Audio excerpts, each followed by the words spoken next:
My child should not be at risk. These teachers should not be at risk. They are earning a dignified living. And so I just ask that folks do what they can. Yesterday, someone said something that I think is powerful for everything. Not one person cannot do everything, but everyone can do something. So whatever you need to do, pick up a whistle, pick up a Know Your Rights card, talk to your neighbor, see how people are doing.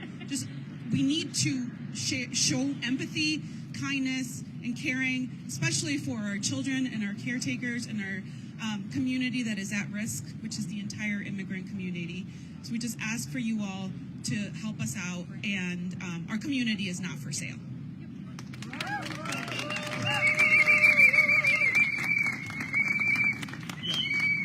All right, thank you, Maria. Up next, we're going to hear from State Senator Graciela Guzman. Thank you, Senator Guzman. Hi, good afternoon, everyone. I'm State Senator Graciela Guzman. That's Graciela-Guzman. I represent Illinois' 20th district, including the area where Rayito del Sol is located. Look, friends, I think Ms. Guzman said it best here. We're at the place now where seemingly under authoritarian rule in the Trump administration, you can no longer be a child that is simply trying to go to the place where you are loved, where you are seen, where you are taught, where everything that you should have on this earth is provided. We can't be citizens that walk without being asked if we are from here, for looking like me, for sounding like me, for having an accent.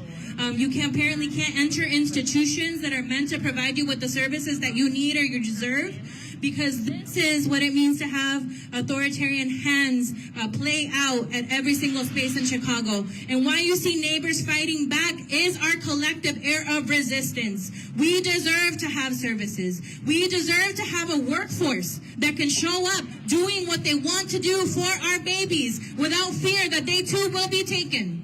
We deserve to have a care system that means that parents can have trust that their child will be there because you don't have ICE or other law enforcement trying to enter to seek harm on them.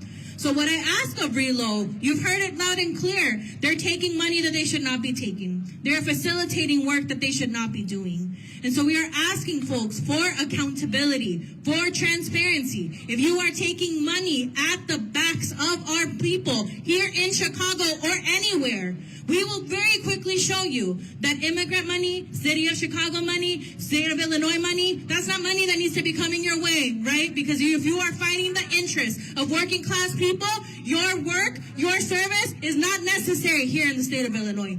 En breve, soy la senadora Graciela Guzmán, represento al Distrito 20 donde se ubica este centro de salud, de cuidado de niños. Y lo que hemos visto en los siguientes meses, pasados meses, es que aparentemente a la administración Trump no le importa en qué espacio estemos, sea la escuela, sea ir a cuidado de salud, no les importa dónde estemos porque no dignifican a la vida humana. No les importa cómo estamos, quieren tomarnos. Pero en sí, lo que queremos llamar aquí hoy es que debería de haber contabilidad, transparencia, y si hay entidades como RELO que quieren hacerse más ricos a la espalda de nuestra comunidad, no es algo que vamos a abordar, ¿verdad? No es algo que vamos a continuar. No, que no los queremos aquí. Muchas gracias. Thank you.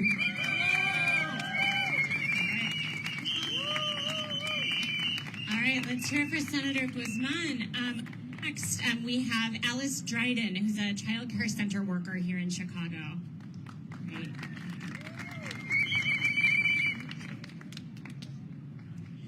Hello. Can you step up to the mic? There you go. We just want to make sure we can hear you. Thank you. Hi, my name is Alice Dryden. I'm a teacher at the Mary Crane Center and a proud member of SEIU Illinois. I have worked in education for over 10 years, including the last 3 in early childhood education and with our union. I've spent my entire career helping young children learn and grow and feel safe, because that's what every child deserves. At our center, we welcome families from all over the world. Many are new to this country and trying to build a life here. To give you an idea of how far people have come, in my classroom of 8 children, we have 5 different languages spoken. We have families who speak Uzbek, we have families who speak Hindi, we have families who speak Ewe and Yoruba, and we have families who speak Spanish. Not all of them speak English when they come here, but that is just within my classroom of 8 children. We're from all over the world, and it is so wonderful having that diversity and having them learn from each other. When I'm not at the center teaching these children, that means I've spent time trying to learn basic phrases in all of these languages in my classroom, because being able to connect, to actually truly communicate with these families matters deeply to me and the families I serve. Our center isn't just a school. It's a community hub, a safe place, and a refuge, especially now when so many families are living in fear. You can feel the fear in the air. Parents are tense, grandparents are worried, and my little ones may not understand the details, but they absolutely feel everything. They know when their parents and the adults around them are afraid. My classroom is supposed to be a sanctuary for the toddlers I care for. I would do anything in my power to protect them, but it breaks my heart that I can't reassure the families that they're truly safe. Not when ICE is active in our streets and targeting our neighbors. Families are fleeing because of this. One of my own toddlers, a sweet 15-month-old my co-teacher and I adored, stopped showing up one day with no warning. We tried calling. We even went to their house to make sure they were okay. And no one answered. We found out later through neighbors that they had fled the country, packed up and went back to the very place they fled from because it wasn't safe anymore for them here in Chicago. I think about him and his family every day and what that decision must have felt like. Imagine coming to the United States, a country built by immigrants, hoping for a brighter, safer future for your child, and having to flee because you realized you weren't safe here. So, when I learned yesterday that a fellow childcare worker was taken by ICE agents right in front of the children in her care, I was devastated. Sadly, I wasn't surprised, though. I have been talking with my coworkers because this hits really close to home. We've had to make our own plans. And I am one of the only white teachers on staff, and I have had to very bluntly say with them, yes, I will be the one standing in the gate if I have to, because no child care worker should have to feel under threat because of what they look like or where they come from. Child care workers, caregivers, and educators are being treated like targets instead of the essential workers we are. We show up every day for Chicago's families, even when we're scared ourselves. We open our classrooms, we sing songs, we read stories, we wipe tears, and we comfort children who are trying to make sense of a world that feels unsafe. Because that's what we do. We care. We should be supported and protected.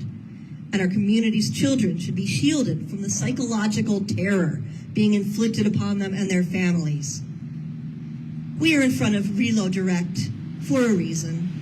They and so many other companies in the city are profiting off this trauma and helping ICE tear families apart. This is a new low for Reload. These raids don't happen in a vacuum. They happen with corporate partners signing the checks. Our message to Reload Direct is clear. If you care about Chicago's families, stop working with ICE. End your contracts.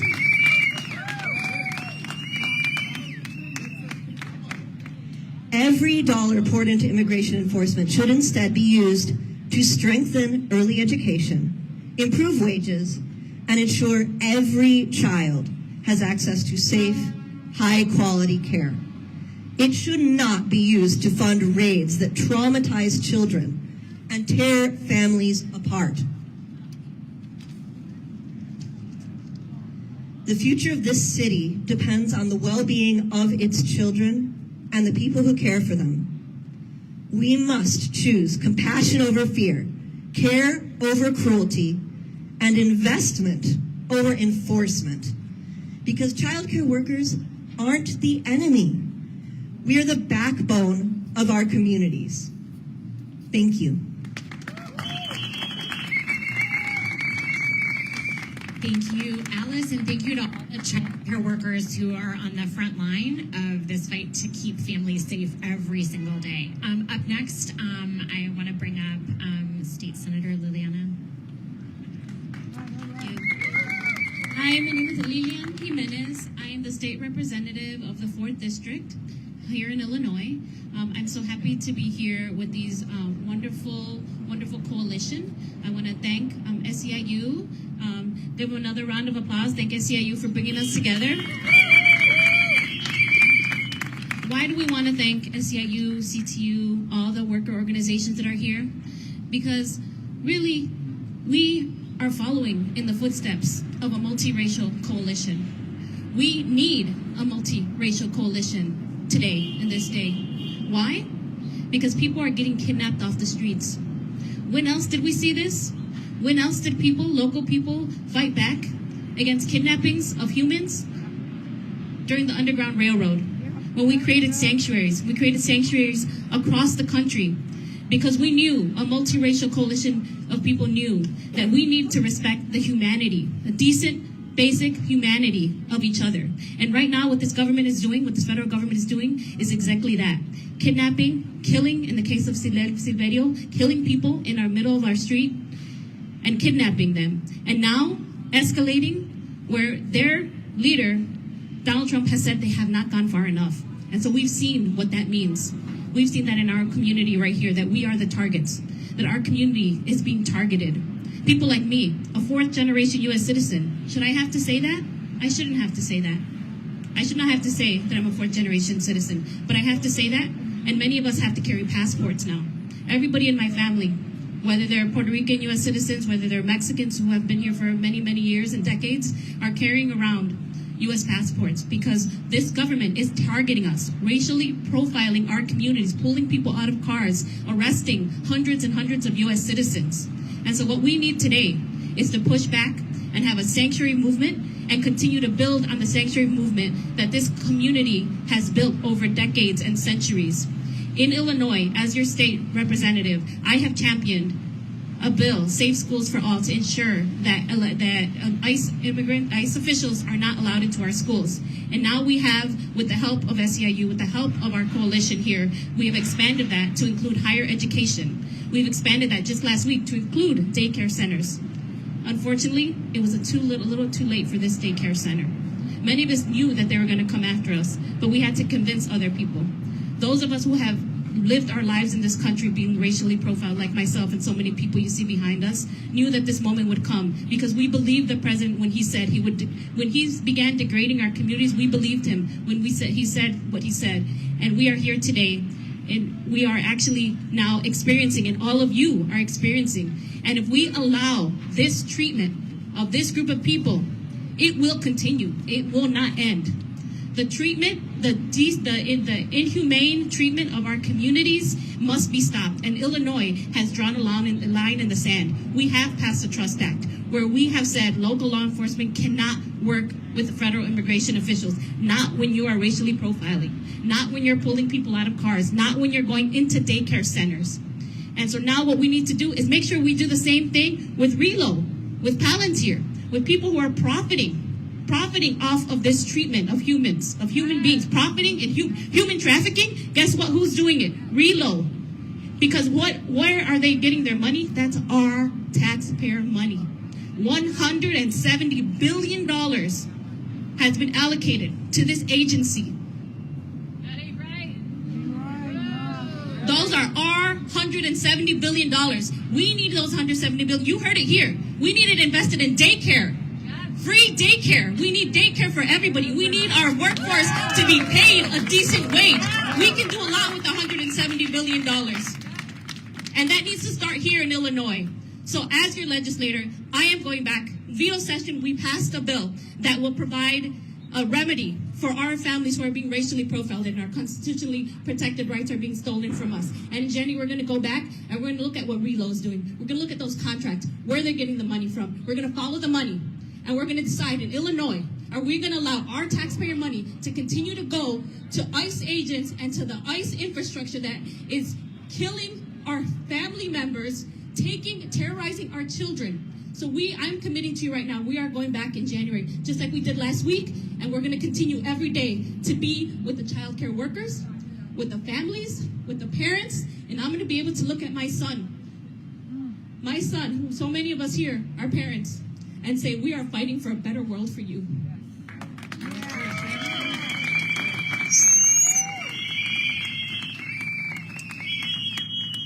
Mi nombre es Lilian Jiménez, soy la representante estatal del cuarto distrito. Estamos aquí por lo que pasó ayer, que en un daycare center, un lugar donde niños chiquillos deben de estar más seguros, vino los agentes de inmigración y sabemos que esta agencia está recibiendo billones de dólares de nosotros los trabajadores, las personas que pagamos los impuestos todos los días. Nos están quitando el dinero, ¿para qué? Para mandar agentes a sacarnos del daycare, sacarnos de nuestros carros, tratarnos como si no somos humanos. Y como representante estatal quiero decirles que yo soy la persona que pasé la ley que se Safe Schools, a escuelas seguras. Y también pasamos una ley para asegurar que los centros infantiles, daycare centers también tenemos más derechos. El derecho de no dejar entrar a oficiales de inmigración, el derecho de saber entrenar nuestro staff, nuestros trabajadores para que sepan qué hacer y cómo proteger los niños, porque los niños son nuestro futuro.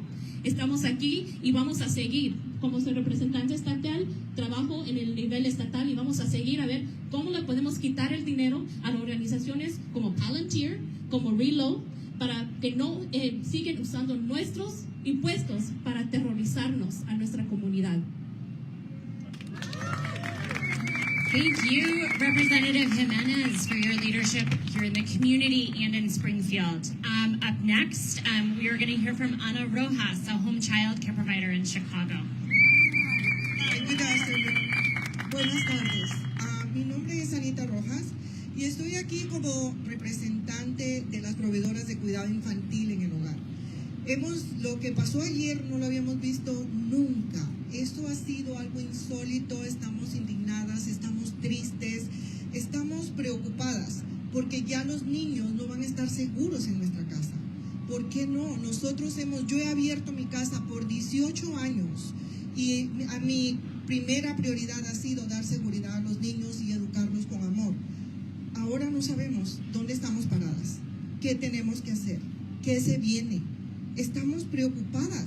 Todo esto ha sido un choque muy duro para nosotros y necesitamos que organizaciones como Rilo pare de hacer lo que está haciendo. Que en vez de invertir más de 7 millones en tener a ICE aquí en nuestras calles, amedrentando familias, porque les aseguro como proveedora de cuidado infantil, como educadora que soy, que esos niños van a quedar traumados de por vida. Están aterrorizados. Lo que están aprendiendo a los 2, 3 años, 4 años, es terror. No hay otra cosa ahora, temor.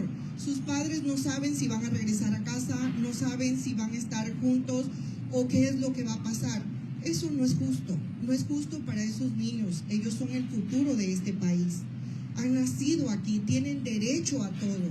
Y nosotros necesitamos que la gente se una, que nuestros padres se unan, que los proveedores se unan y que alcen la voz, porque organizaciones como estas están acabando, están llenándose los bolsillos y nos están dejando con terror en nuestras casas. Padres que no quieren salir ya, no pueden sacar a sus hijos. Está peor que cuando el COVID. En el COVID eso fue pura enfermedad, muerte, y ahora es lo que estamos viendo, terror, miedo en niños tan pequeños otra vez. Espero que esto sea un llamado de atención. Salgamos, dejemos a esta gente en claro que no los queremos aquí. ICE afuera, los queremos fuera de nuestras calles, fuera de nuestras casas, fuera de nuestros home daycares. Ellos no son bienvenidos aquí. Así que vamos a luchar por ellos y vamos a seguir abriendo nuestras puertas y a seguir educando, dando amor y seguridad en la medida de lo que se viene. Para adelante, compañeras.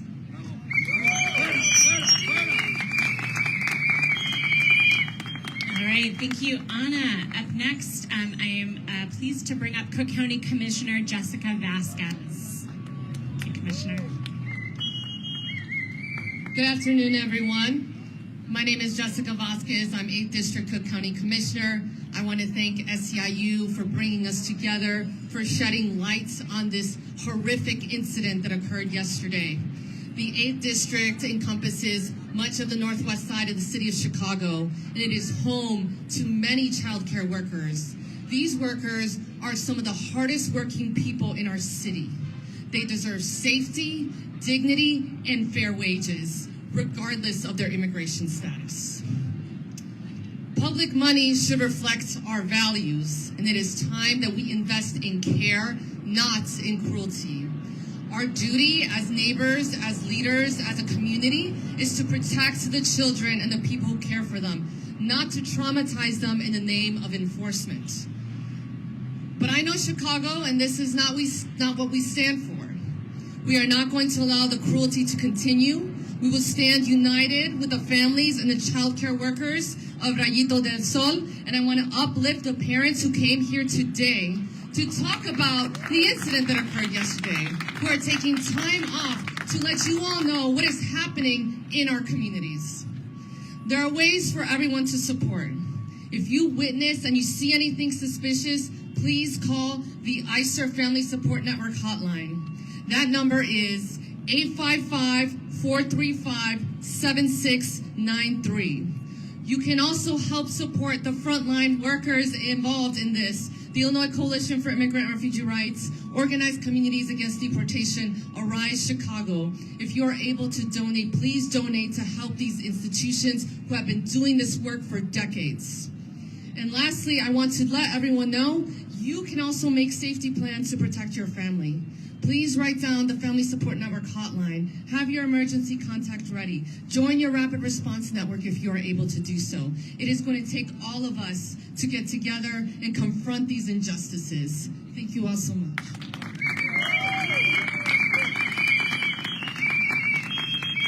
Thank you, Commissioner. Up next, we will hear from Dr. Irma Jackson, a home child care provider.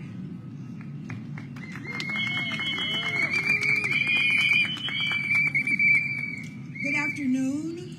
My name is Dr. Irma Jackson. I've been caring for children and their families for 23 years or better in my home. I've seen a lot throughout my career, but what I saw this week at Rio del Sol daycare was like nothing I have ever seen before. It shook me to the point of anger. In my time as a home child care educator, more than 60 families have come through my doors. Families from every background, every walk of life.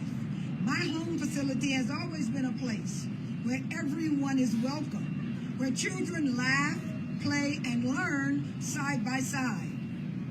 But lately, that joy feels threatened. What's been happening in our neighborhoods is truly heartbreaking.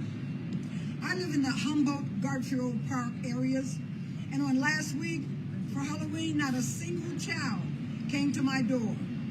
Normally, I can't keep enough candy, but this year, the streets were silent. Parents were afraid to bring their children outside because they knew ICE could rip their family apart in an instant. As a child care educator, I know this kind of terror stays with children. They are being traumatized, living in fear that their parents or their teachers could be taken. This community has been through a lot. They have seen hard times before. During COVID, we faced so much uncertainty and fear, but I've never seen families this afraid. ICE activity feels like a new kind of dark, ugly plague spreading through our neighborhoods. And Reload Direct is part of the problem. They have taken already $7.3 million to help ICE do its dirty work. While we live in fear, they are cashing massive checks and profiting from the trauma of families. As someone who has dedicated her life to caring for children, I can tell you this. When families are afraid, children suffer. When parents are hiding instead of thriving, when care workers are looking over their shoulders instead of looking after children, everyone loses. Child care educators are the ones who are holding our communities together. We open our homes. We make sure children are fed, cared for, and loved. And yet, we are the ones living in fear. Fear that at any moment, the knock on the door will not be a parent dropping their children off, but a masked and armed agent coming to take someone away. Instead of pouring money into raids and destroying our communities, we should be investing in care. We should be investing in early childhood education, child care, in fair pay for child care workers, in the safety and well-being of those families. Our work deserves respect. Our children deserve peace. Our communities deserve to live without fear. So I'm standing here to say, enough already. It's time to end the cruelty and the intimidation. We're not afraid to stand against what is wrong. We demand that every company working with ICE, including Reload Direct, do the right thing and end your contract. Stop profiting from our pain. Well, I can promise you that child care educators like me, we will keep opening our doors. We will keep welcoming each child who needs us, and we will support every parent who is in search of a safe environment for their child, because that's what is done in the community, and no amount of fear will stop. No more legalized masked terror. No more tear gas. No more tanks in our neighborhoods. We have a right to live without drama, and our children have a right to live without legalized induced trauma. Thank you.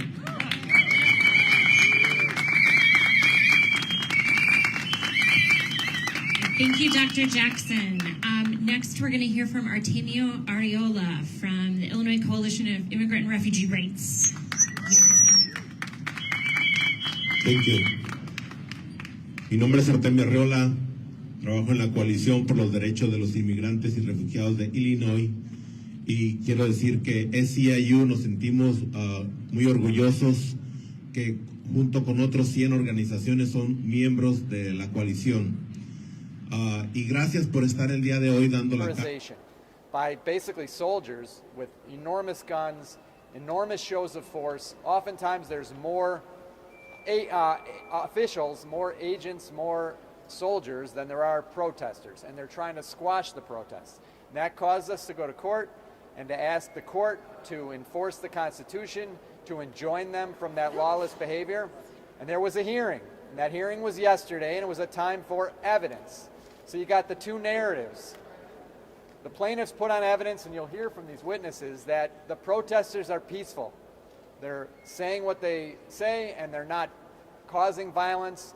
There's not lawless mobs. We in Chicago know that's true. But the government has this narrative that they're putting out in sign bites and on Fox News that, oh, criminality, lawlessness, riots in the street. It's just not true. So at the hearing, it was a time for evidence. And when we put on the evidence was protesters are protesting peacefully, and they're being shot at, and they're being gassed. When it was the government's turn, they had nothing. They got 500 hours of body cam. They couldn't find any examples of what they're saying in the press is happening. Nothing. Where's the evidence of weapons? They showed a guy in a body cam with a shield. That's their example of weapons in Chicago, a shield. They said, well, where are these assaults? You're saying agents are getting assaulted. Well, look at this woman. She kicked the tear gas canister that we threw at her. That's an assault on a tear gas canister. That's what they had on video. That's what they showed. What they're saying isn't matching reality. And you know, the world doesn't know what's reality. People don't live in Chicago. People in Chicago are doing something, so that's why you have courts.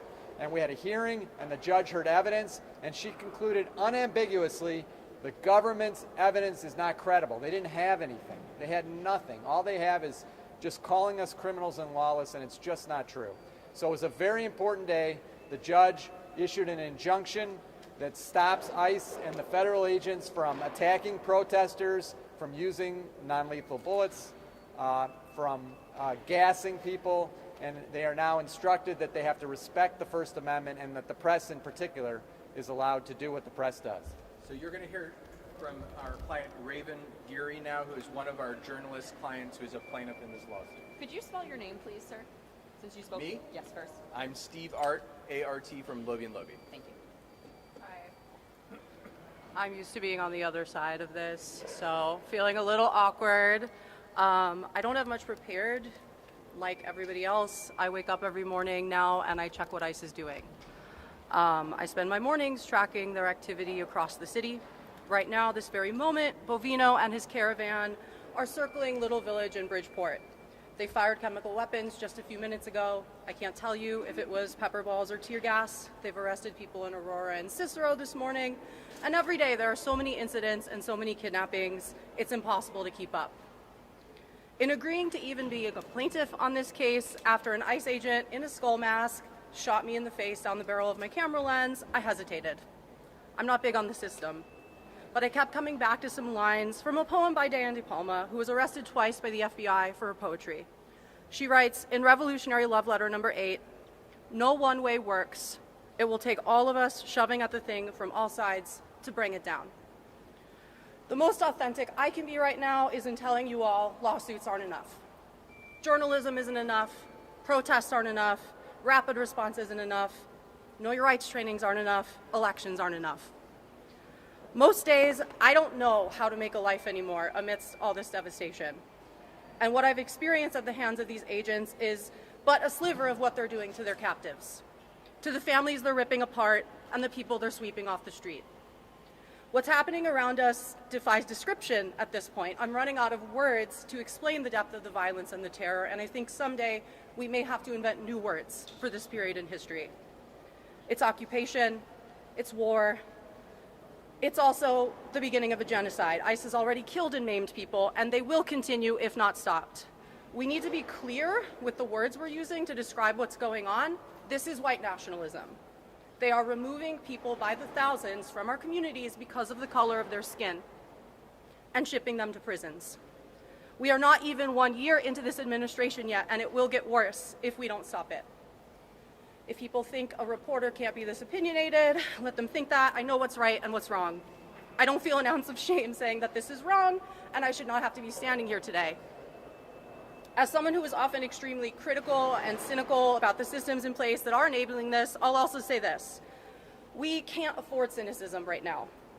Whoever you are, you have a place in stopping this. Maybe it's in the courtroom, maybe it's in the press, maybe it's in the streets, but you do have to do something. You do have to try. You were born here at this time and in this place to play a part. Chicago doesn't belong to the feds. It belongs to the people who built it. And even above that, it belongs to the indigenous people who were here first, people who are not that distantly related to the ones migrating here in search of a better life.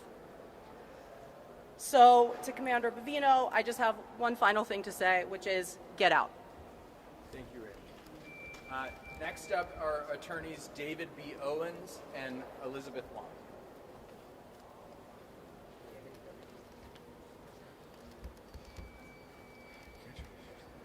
Hi, I'm attorney David B. Owens. I'm also a professor at the University of Washington School of Law. And I am in this country. I live and I exist because my dad came from Nigeria and was able to get his MBA in Washington State, a faraway place I was born. That is why I exist. That is why I'm able to be here. And as it turns out, we're all here because our parents came from somewhere else. Most of us here are non-native people. We are here because our parents came from somewhere else because they wanted to give us an opportunity. They wanted to give us the chance to move forward with our lives. So why we brought this lawsuit, Liz is in a very similar background, is because it's a fundamental right that people have to exist and to try to work hard for themselves. And that's what's being attacked here. The idea that there is a right of dignity that we all have in our own humanity, that we all have a right to get together and say, you know what, we're not going to stand up for this. And so we as attorneys are compelled to be here. No pasarán. Come with us. They shall not pass. Make our fight your fight. And that's what this is about. Why we are here. Because we are all in this together. We are a collective of people in the city of Chicago, in Waukegan, in Evanston, in Aurora, in Logan Square. They gassed 3 blocks from my house. This could happen to anybody and everybody, which is why we need you. Other people who have come here so they could have an opportunity to make our fight your fight. Hi, I'm Elizabeth Wong, W-A-N-G. I'm an attorney at Lovey & Lovey, and I am an immigrant. I came to this country with my parents when I was 2.5 years old, and I'm a naturalized citizen, and I also resided in Chicago for over 20 years. And seeing what they have done and what they've accused the people of Chicago and in the other towns and villages in this district of doing, the lies, the fabrications, it's really, really heartbreaking. And this case affects all of us, as David was saying, personally, because we are all from somewhere else. And so I think that one of the most important things that I want to say about this case, about the court system, and about the press is how important it is to speak truth to power. And I don't want to be, trite, but I am going to quote George Orwell in his words from 1984. He said in that book, the party told you to reject the evidence of your eyes and your ears. That was its final, most essential command. And I urge everyone, not just the press who are assembled here, but everyone, to be the eyes and ears to fight the lies that we're seeing coming out of this administration. Thank you, David. Thank you, Liz. Next up is Reverend Black from the First Presbyterian Church of Chicago in Woodlawn. Reverend Black. Good afternoon. My name is Reverend David Black. I am the senior pastor of the First Presbyterian Church of Chicago. In my parish, folks call me Pastor Black, and you're welcome to use either. In the name of the Father, the Son, and the Holy Ghost. In Jesus' name. I am here to stand in solidarity with my neighbors as the gospel has commanded me. If the videos of ICE's assaults on myself and other religious leaders have moved you, please be reminded of those we cannot see, both undocumented immigrants and documented citizens who have been abducted and disappeared in the Trump administration's vicious campaign against public safety and human rights. Please join me in praying for our neighbors, praying with the meditations of our hearts, and praying just as much with the words of our mouths and the works of our hands and our feet. Yesterday, I testified as a witness regarding the events of September 19, 2025. On that day, I was violently assaulted by ICE agents at the Broadview Detention Facility at 1930 Beach Street, while I was praying and ministering to the agents and those in detention within the facility. I stood wearing my clergy collar and with my arms outstretched towards 3 ICE agents in militarized tactical gear, standing on the roof of the facility. I warned them of the spiritual consequences of their actions, and I pleaded with them to repent and to believe the good news that Jesus Christ unconditionally forgives and restores all sinners who earnestly repent and commit themselves to peace, truth, and love. In response to these prayers, ICE agents opened fire on me. Without warning, they shot me at least 7 times, including on my face and on my head. The company which produces pepper balls in Lake Forest, Illinois, warns on page 4 of its safety manual that aiming pepper balls at a person's head, face, spine, or neck can cause serious injury or death. As the independent observers at Human Rights Watch have reported, this is not crowd control, but a campaign of intimidation and a clear message that dissent will be punished. As a follower of Jesus Christ and a minister of his mercy and grace, and a beneficiary of both, I forgive the ICE officers who shot me and physically assaulted me. As an American citizen, I am moved to call for justice and accountability so that these assaults on my civil rights and freedom of religious expression will never be visited upon another person in these lands. Lastly, I am standing before you to bear witness about the pluralistic, leaderless, and sponsorless autonomous collective of protesters who have been assembling at Broadview and throughout the city of Chicago to endure the brutality of ICE as they bravely denounce the Trump administration's evil agenda to bring heinous violence against our neighbors and our communities. I do not speak for this collective, but I do bear witness to their value, to their virtue, and to the peaceful and compassionate nature of our protests against ICE. We have brought our voices in prayers, in words of condemnation, and in songs of liberation. In response, we have been shot with near-lethal munitions, we have been tear-gassed, we have been doused in chemical weapons, concussed, and subjected to campaigns of terror. There are those who have characterized my acts as political resistance. They are wrong. I am a pastor. I am not a political activist.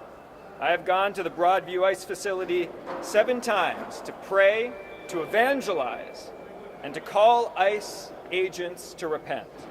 My sincere desire is to see ICE agents delivered from the wickedness which binds their souls, and for all whom they have kidnapped and brutalized to be restored to the homes and the communities where they choose to belong. Thank you to Judge Ellis and her staff for affirming and upholding our civil rights. Our work now continues until the same rights and justice apply to every person who chooses to live in these lands. You will continue to find us on the streets and in the courts, striving in love for God and for our neighbors to realize the dream of an America where all are liberated and at peace. May God have mercy and save these United States of America. Thank you. Thank you, Pastor Black. Next up, attorneys Teresa Kleinhaus and Wally Hilke. Good afternoon. My name is Wally Hilke, W-A-L-L-Y-H-I-L-K-E. I'm a law professor and I direct the Community and Justice and Civil Rights Clinic at Northwestern Law School.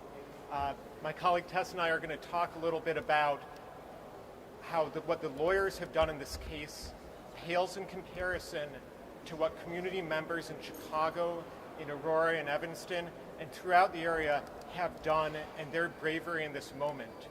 For months, people have opposed the brutal tactics of immigration agents in their communities and at the Broadview ICE facility. And for months, people have had reason to believe that if they go out and speak and express their voices, they will be harmed. They will be tear gassed. They will be arrested. They will be shoved to the ground. They may suffer traumatic brain injury. They may have weapons pointed at them.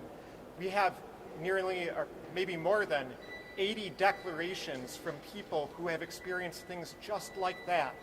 And all of those people were brave twice. They were brave when they went out to speak, and they were brave again when they came forward in this court.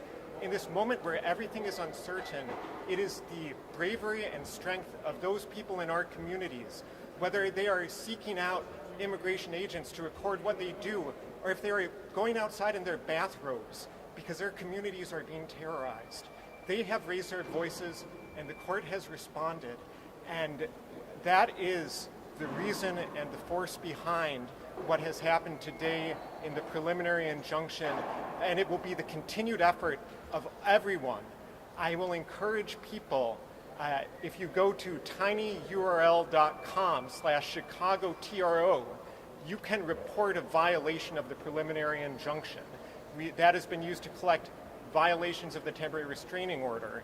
tinyurl.com/ChicagoTRO. And we hope, and the rights that have been protected today will only be protected if these community members, religious leaders, journalists continue to exercise their rights in this moment. Good afternoon. My name is Teresa Kleinhaus, T-H-E-R-E-S-A, Kleinhaus, K-L-E-I-N-H-A-U-S, with the law firm Lovey & Lovey. And the opportunity to represent the clients in this case is probably one of the most meaningful cases that we've ever had an opportunity to be a part of. The level of organizing in Chicago is unrivaled anywhere. The Trump administration keeps talking about professional agitators, professional protesters. And what inspires me the most about the movement that we're building here is that these people are not professionals.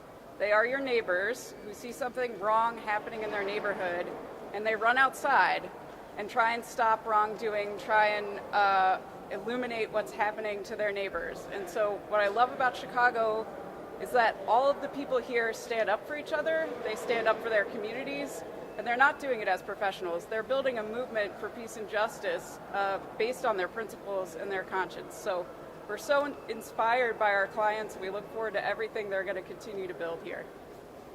Thank you, Tess. Next up, Autumn Reedy Hamer, who's one of our clients. Hi, my name is Autumn Reedy Hamer. I'm a wife, a daughter, a mother.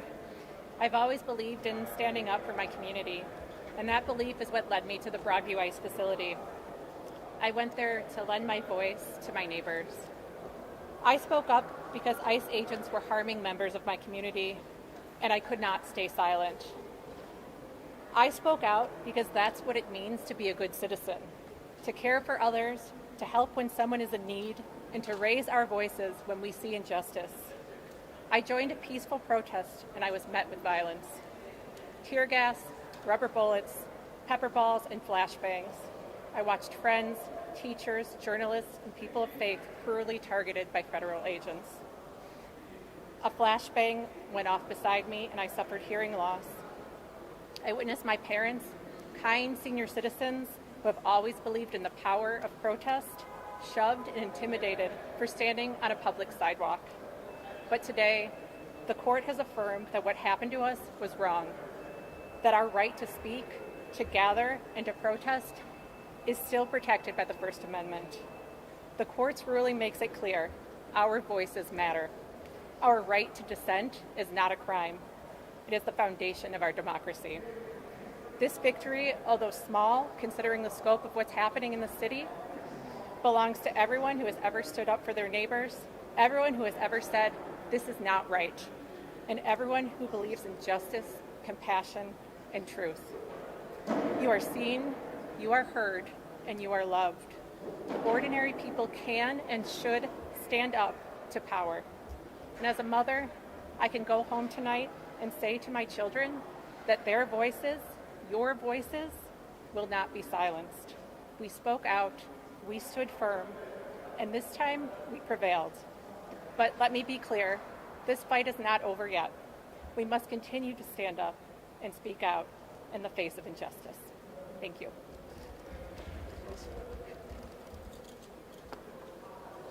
Next up is Hayden Johnson from Protect Democracy. Hi, thank you all for being here, and I'm joined with my colleagues Katie Schwartzman and Connor Gaffney from Protect Democracy. We're very honored to be with this amazing coalition of top lawyers in this city and just the most courageous clients that you could imagine.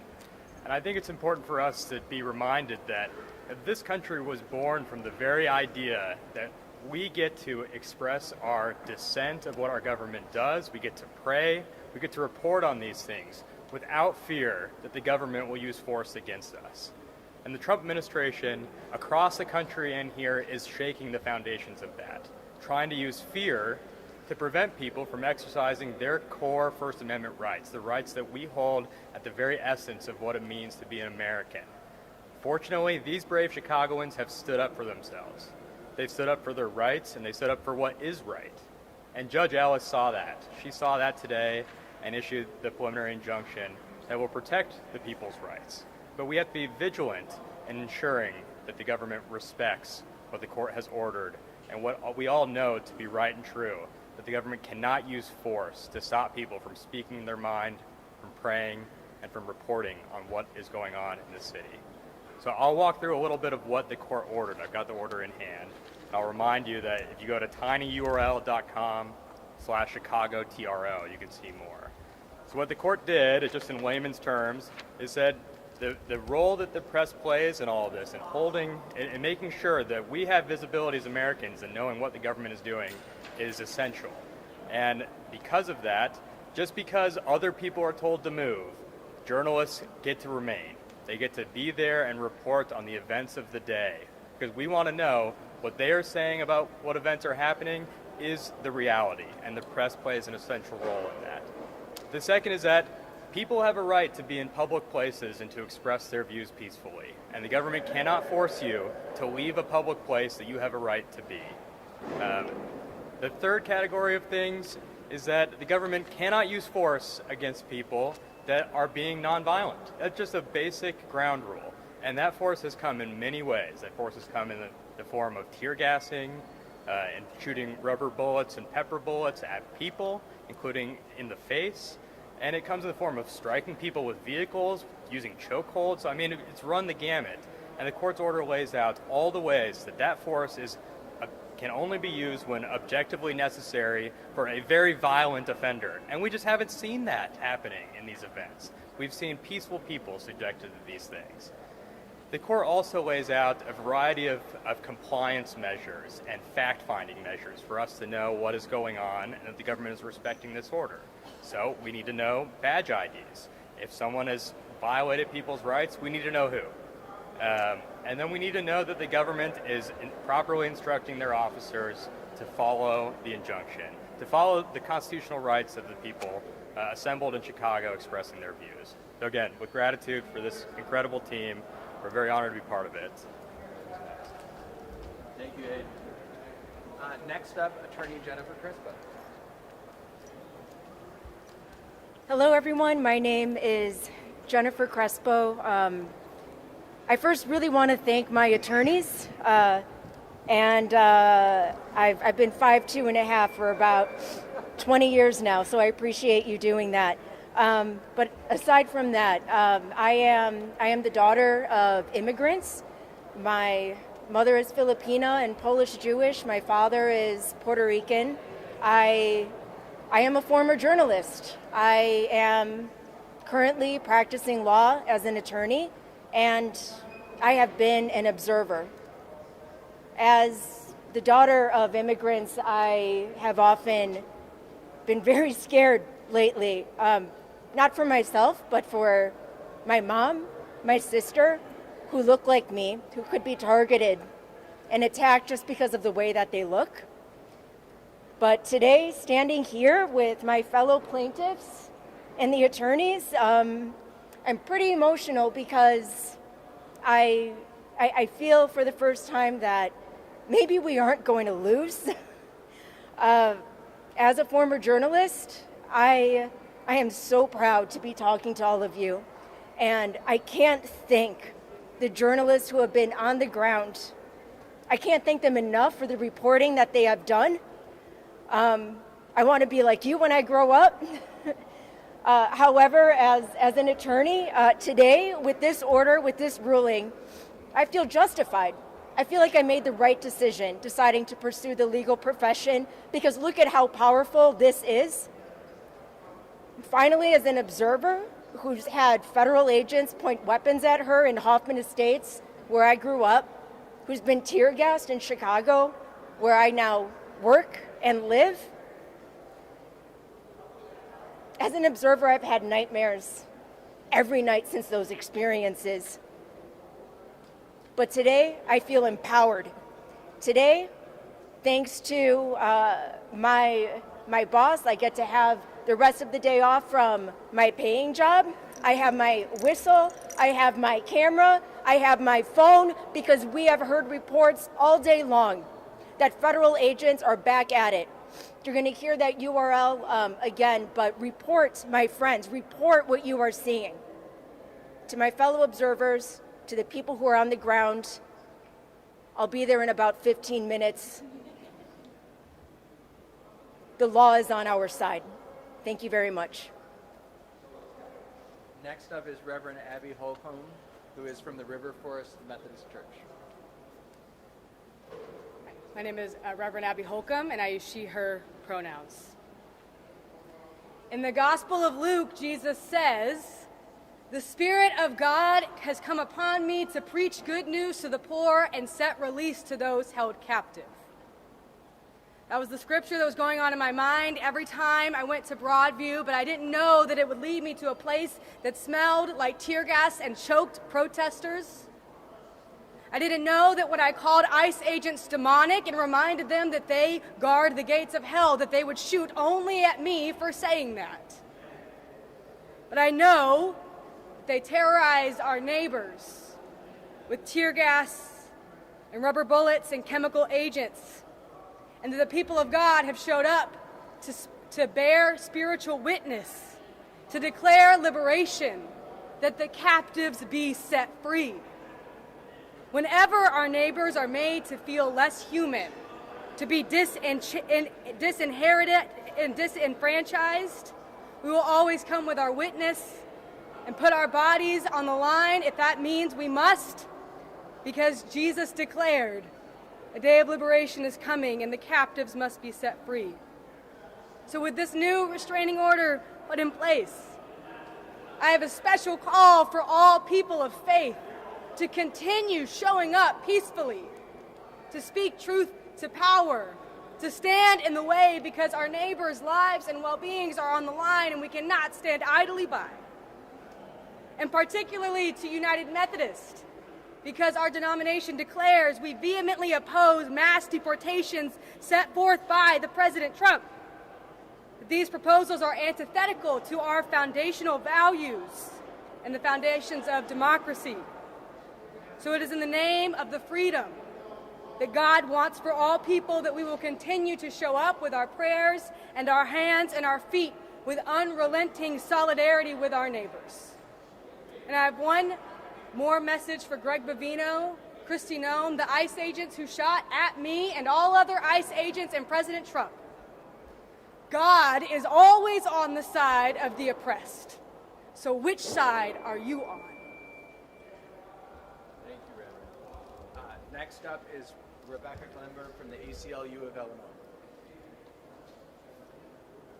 Hello, my name is Rebecca Glenberg. I'm an attorney at the ACLU of Illinois. This is a day to recognize and to celebrate the power of the First Amendment. Our amazing clients saw their government doing injustice, and they came out and they spoke out. And journalists saw their protest and saw their outrage, and they came out and they documented and they broadcast and they wrote what they saw.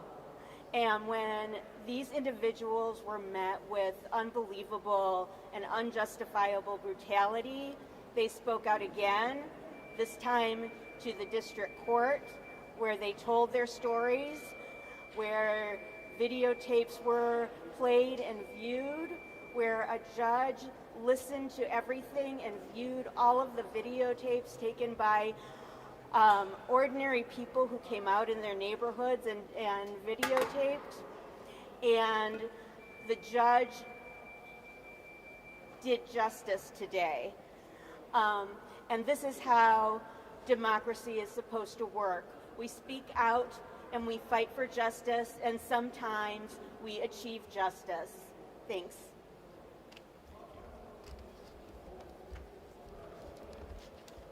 Good afternoon. My name is Craig Futterman. I'm a clinical professor of law at University of Chicago Law School and have the honor, when everything's been said and done, to try to say a couple of closing words. Mostly first, gratitude. Judge Ellis's ruling today, the court's ruling today, shows what happens when ordinary people have the courage, the bravery to come together, that America can and will win.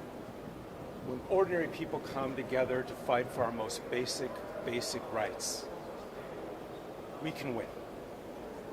And that's what this is about. We also know, as so many of our folks said, that this isn't enough, and this isn't enough standing by itself. This is just one part of it. But as everyone has said too, this is fundamentally about the bravery of so many people against government repression. The bravery of each and every one of the folks that you've heard from and folks who you haven't heard from, who come forward, put their necks, put their bodies on the line for our most basic American freedoms. People, including, I'm standing before here, a bunch of people in the media and press, and much respect. You don't have to agree, but we're here about the fundamental freedom of the press. People are simply just working to try to report what's going on in a state of government repression.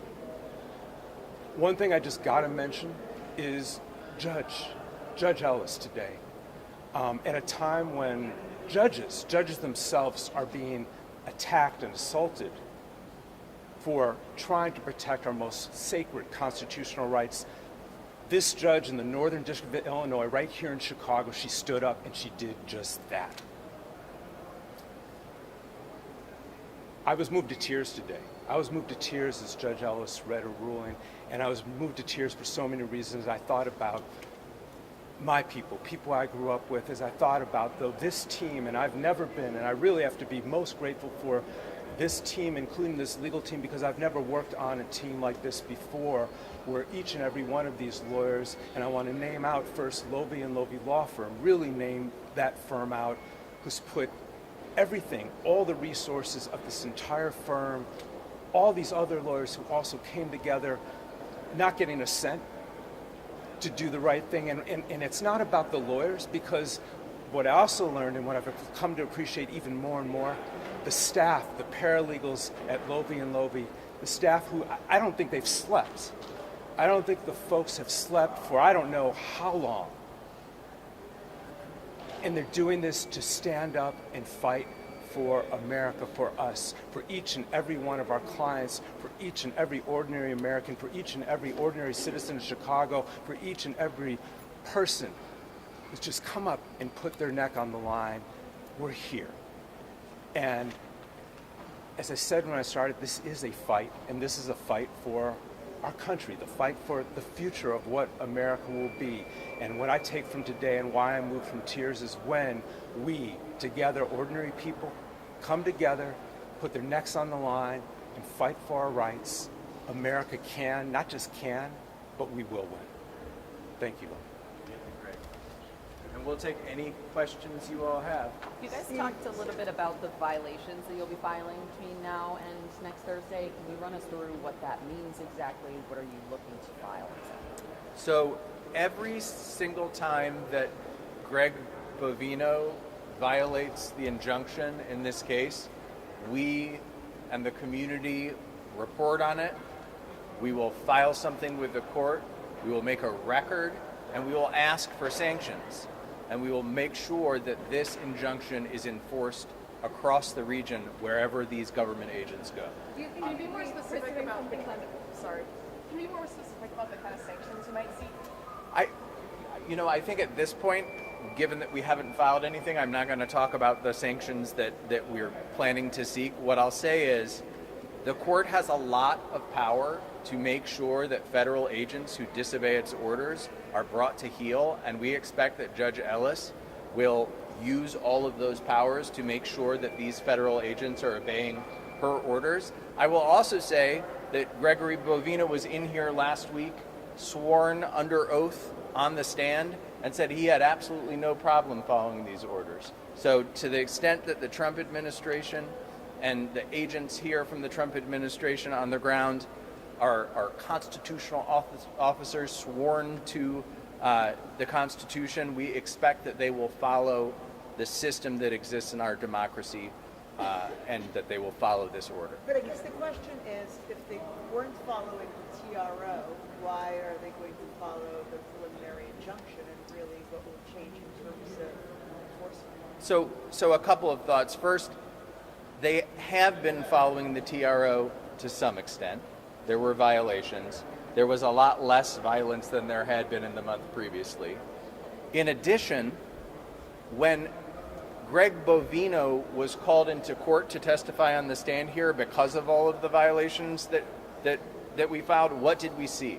We saw the tear gas suddenly stop. In the 2 weeks prior to him being hauled into this building, they had tear gas neighborhoods in a period of something like 14 days, 7 times. Since then, and I don't know what they're doing right now as we speak, there's been very little tear gas deployed. So we are seeing some level of compliance. We expect, with the additional evidence the court has considered, the more robust injunction that will last now for a long time into the future, that the reporting and the compliance and will continue. But at the end of the day, it depends on the press reporting.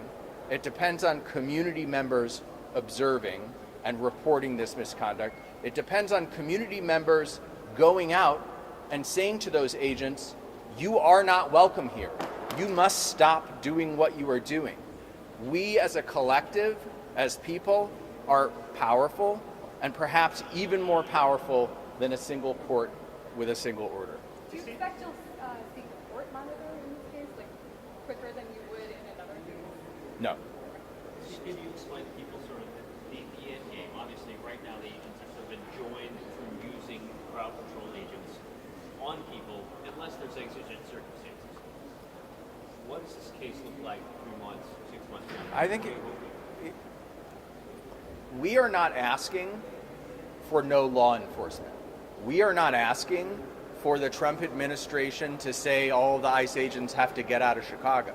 What we're saying is, if federal law enforcement is going to be here doing work that it is authorized to do by Congress and the executive branch in any administration with any political view, then they have to do it in compliance with the Constitution.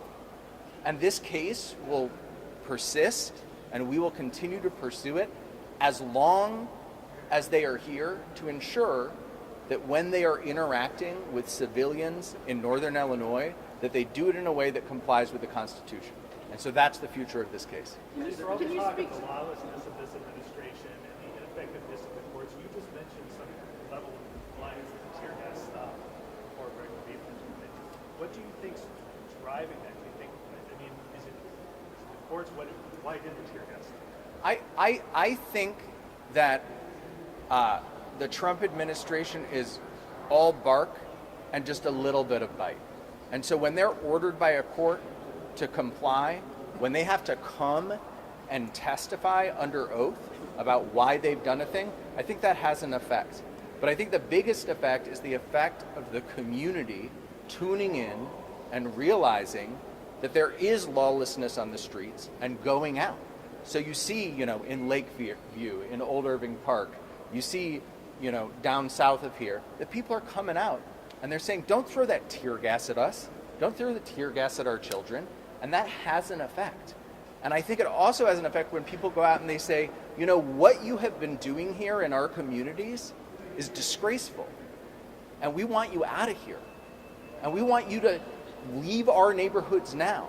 And, people are saying it in much more, strong terms than that. But it has an effect. And it, like any of us when we interact with one another, if you are constantly meeting, your force is being met with folks who are speaking out against that force, I think it has a deterrent effect, and I think you're seeing that across the Northern District of Illinois. Can you speak to the amended restrictions that Judge Ellis has placed on agents? Say that one more time. Just asking if you all can speak to the amended restrictions that Judge has So the restrictions that are in place with the preliminary injunction that was entered today are very much like the restrictions that have been in place since the court issued its first temporary restraining order back at the beginning of October. Very few changes. It restricts force just the same way. It could be violated just the same way. So you're seeing relatively the same order. I mean, you know, I expect that within either a couple hours or a couple days, you're going to have some press release from DHS or Christine Holmes going to get in front of the camera and say, well, this is all nonsense. It doesn't matter. We're not going to listen to what these activists judges. I mean, this gets back to the question of enforcement, but if the administration is at least publicly flouting what the court says, I mean, is that ammunition for you guys? Is that hurt you guys? Is it future violence? How do you feel with an administration that at least publicly is saying, we don't give a damn about what the courts are saying? They're publicly sometimes saying we don't give a damn about what the courts are saying, but they care. They're participating in this system. Their behavior is modified by court orders. While they've tried to cheat, while they've lied in proceedings, while the Department of Homeland Security has released press releases that are just full of fabrications, at the end of the day, the action of the courts to protect our democracy is having some effect, and we expect it will have an effect in this case as it continues. Maybe introduce yourself, because I don't think you spoke earlier. Yes, my name is Locke Bowman. I am a proud partner in the law firm of Lovey and Lovey. My question is about the deposition, since you were doing the questioning of police of what we saw. Judge Ellis clearly said that he lied in that deposition. I think a lot of people were wondering how he could have said what he said. Do you think that he thought he was lying? Is that a possible question I can ask? I mean, what was going through your head when he said what he said? That's a deep question. I don't know the mind of Gregory Bovino, but let me say that you know, there have been a lot of complicated questions that have just been asked about the power of litigation, about the power of protest, as well about the power of truth. My colleague Liz Wong talked about the importance of speaking truth to power. Just as much that involves the importance of challenging power to speak the truth to us. And that, you know, I don't think we should be silly and pretend otherwise. We are in a moment of crisis. We are in a moment in which the administration openly challenges the legitimacy of our courts and our rule of law. We are in a moment when folks are coming out to protest and are being violently assaulted. Our friends and neighbors violently assaulted for doing things that our Constitution protects. I don't know what's in the mind of Gregory Bovino, but I do know that he got told by the in so many words, or in substance, I suppose I should say, by the Honorable Sarah C. Ellis this morning that he was being untruthful. And sooner or later, if you're a liar, your lies will catch up to you. And Gregory Bovino wishes to be a smooth liar. He was, I think, in that deposition, and as Judge Ellis agreed, unmasked as a liar. Any other questions? Just to clarify how long the order lasts, pending further action by the court? The order lasts now until we have a full trial. And so it will be in place as long as this case is going. Did she say it needs to be disseminated by 5 p.m. or 10 p.m. today? I don't remember. 10 p.m. Thank you. Any other questions? Thank you all so much. Thank you.